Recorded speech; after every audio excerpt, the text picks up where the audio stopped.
take me up! Yeah. The Flower Feather Clan should be about ready to hold the new flying trials by now. Let's go check it out!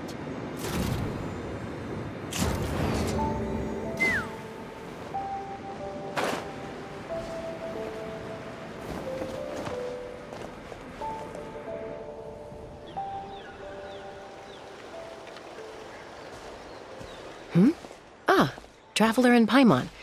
You came. Yep, and it looks like we made it just in time!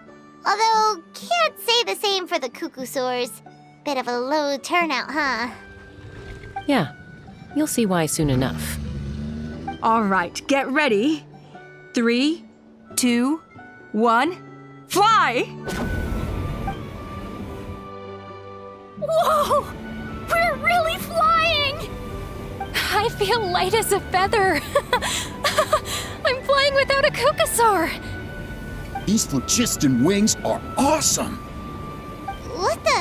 What's going on? Paimon can barely believe her eyes.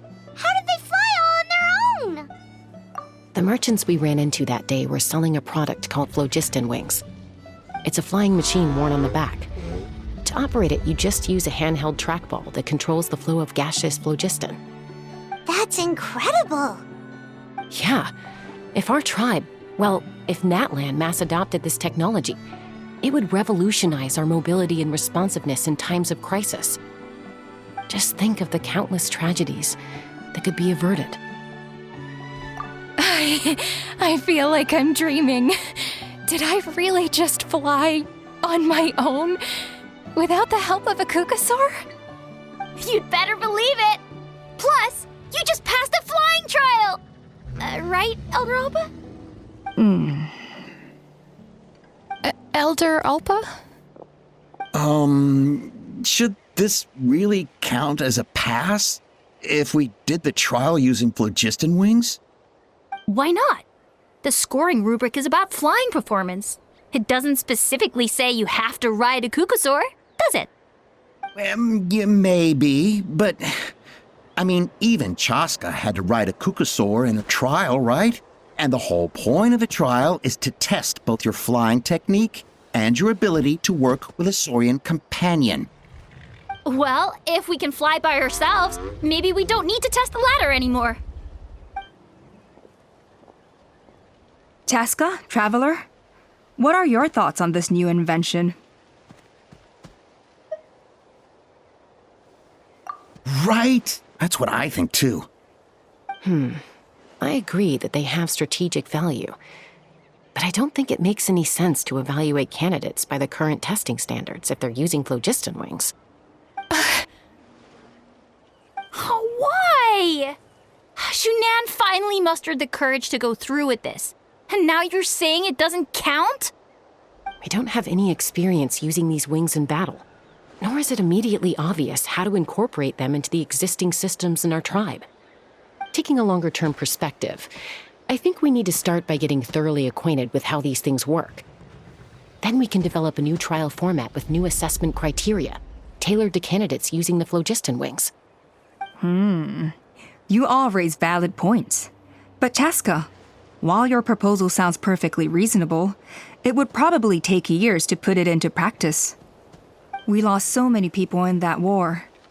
These phlogiston wings could be exactly what we need to strengthen our forces and boost morale in this trying time. And as for real-world battle experience, there will be plenty of opportunities to gain that. I have high hopes for you, Junon. Huh? Hey, stop staring into space! Say thank you! Oh, thank you. Thank you, Elder Alpa. You have nothing to thank me for. Remember, the way you got your wings back was by relying on yourself. Oh, Elder Alpa! Bad news! Cuckoosaurs are attacking the merchants again! Again? Okay, everyone, stay put while I... Huh? Chaska?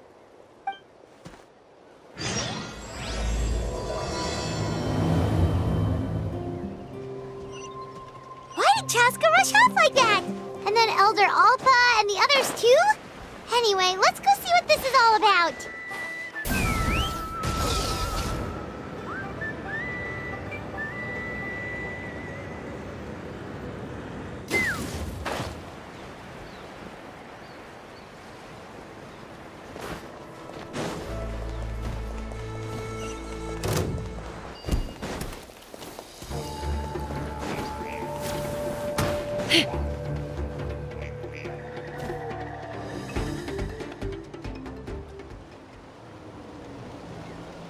Oh, it's back! It found us again! Run! Get out of here!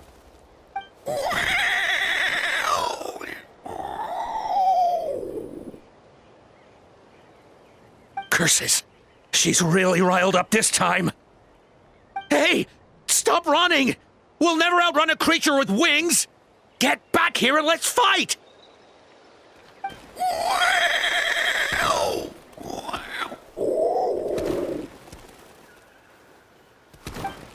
Stop! All of you! Chaska! Oh, wonderful! Quick, get rid of that thing!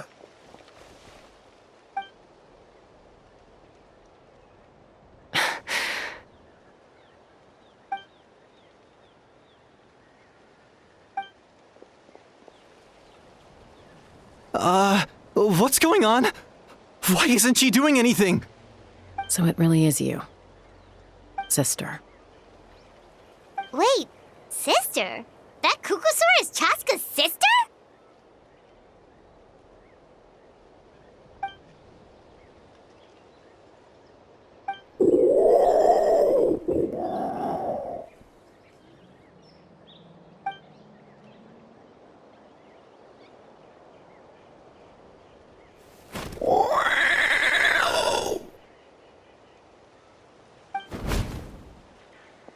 Koya, wait!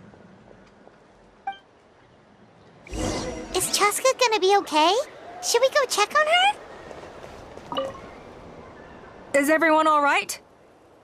We're okay. No serious injuries. Thank goodness you all got here just in time.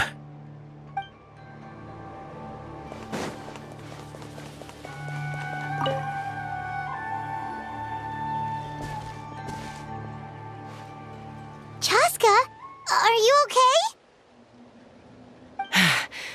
I'm fine. Sorry for making you worry. No point. She's an expert at hiding her tracks. Once she's shaken you off, you'll never catch up to her. At least, I always used to lose to her at hide-and-seek when we were kids. Well, yeah. You know I was raised by Kukusaurs. Anyway, she and I grew up in the nest together. Her name's Koya, and she's my big sister. We played together all the time, chasing each other through treetops or mountaintops. It felt like it would go on that way forever. Until the day I was sent back to live with the humans. Not all Kukusaurs are friendly towards people. Koya, for instance, she's fine with me because we grew up around each other, but she's not fond of other humans. When Mom decided to send me away, Koya strongly protested, and after I left, she became more and more reluctant to interact with humans. Maybe she thinks that humans stole you away from her. It's a possibility, but in any case, we still stayed best friends at first. I had a hard time adjusting to life in the tribe, so whenever something went wrong, I'd run off into the wild and vent to Koya. Ah, so that's what Uncle Cusco was talking about. He said you seemed to prefer hanging out with Saurians to your own kind back then. Yeah, I did. But then, gradually, everything changed. With a new mom and dad, a new tribe, and Koichi, I started getting curious about these humans and made an effort to understand their behavior. The more time I spent with them, the less I spent with Koya. And then, one day, it was Koya's turn to leave the nest. She sought me out and asked if I was willing to leave the tribe and go live in the wilderness with her. As far as I can remember, that was the first time she ever approached a human settlement on purpose. So, how did you answer her? Well, I wouldn't be standing here talking to you if I'd said yes. No, I was torn. On the one hand, I'd already made up my mind to embrace my new family and accept my human identity. But I also knew that Koya wasn't a fan of humans, and I didn't want to disappoint her. She took my hesitation as an answer. She saw it as a personal betrayal, threw a huge fit, and then flew off. We hadn't seen each other since, well, until today. Not for a lack of trying, though. I tried asking Mom where Koya's new nest was so I could talk things out with her. But Koya had already asked Mom not to tell me where she'd moved to. It must be hard for Mom, being stuck between her two daughters. So I didn't press the issue. And I didn't go looking for her. If things carry on like this, I need to make sure I find her before anyone else, even if she doesn't want to see me. For now, let's bring the wounded back to the tribe, and see what Mutota and Elder Alba have in mind.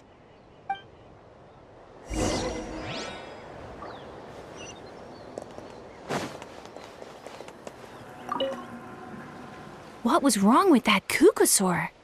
Why was it so aggressive? If we just let it escape back into the wild, who's to say it won't attack again?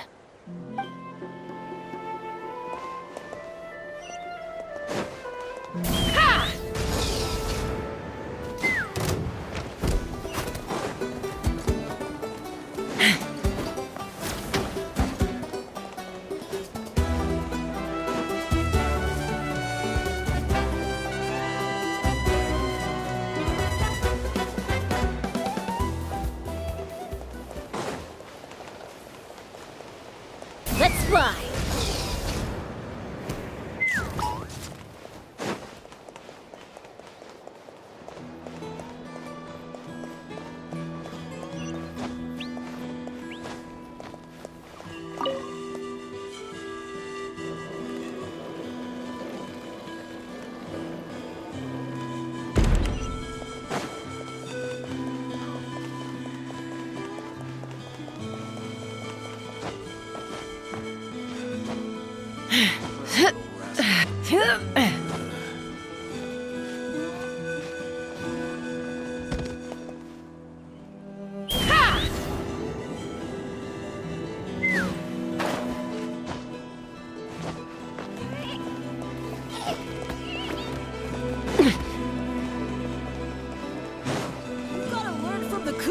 If you want to fly high like they do. Take me up!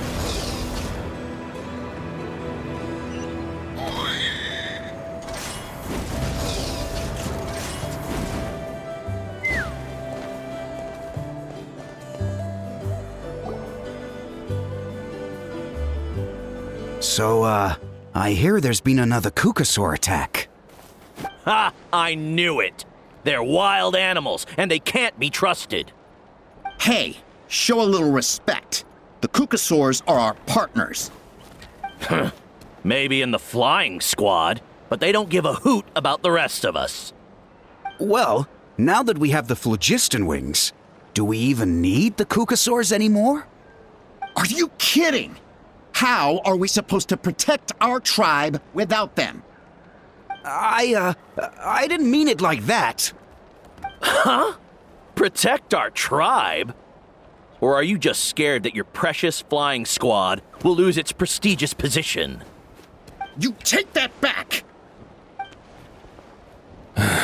Things are changing so quickly. Chaska, there's a conflict emerging there. Aren't you going to nip it in the bud? The whole tribe's talking about this now. Breaking up a single fight won't solve anything. The real source of conflict here is the phlogiston wings, and what happened with Koya. On any other day, people would just brush this attack aside. After all, clashes between wild Kukusaurs and humans are no more common than those between people. But now that the phlogiston wings have entered the equation, it's sparked a debate over whether our tribe needs the Kukusaurs at all. I worry that we risk repeating the mistakes of the Cinder City. Back then, Lord Ochkan's hatred of the Saurians nearly destroyed the peace forged by the Pyro Archon. Chaska, to prevent things from deteriorating further, I'd like to task you with restoring peace to the tribe. I will. Traveler, you've already done so much for Natlan, and the Flower Feather clan has no right to ask more of you. But Thank you. And don't forget about Paimon. Just leave this to us. This whole situation has unfolded so quickly that it's put us on a back foot. To tell the truth, it makes me a little suspicious. You think someone might have orchestrated all this? It's possible. Leave it with me. I'll look into it. Also, Chaska, could you try to keep a low profile while you're out there digging around? We don't want to give our hand away. I'll do my best. Okay, so where should we start? This all began with Koya's attacks. If we can find out what led her to do it, that should give us something to work with. Unlikely. Given how she reacted when I showed up, I don't think she's forgiven me. If you want to resolve a conflict through dialogue, sometimes you need a third-party facilitator. Let's go see my mom.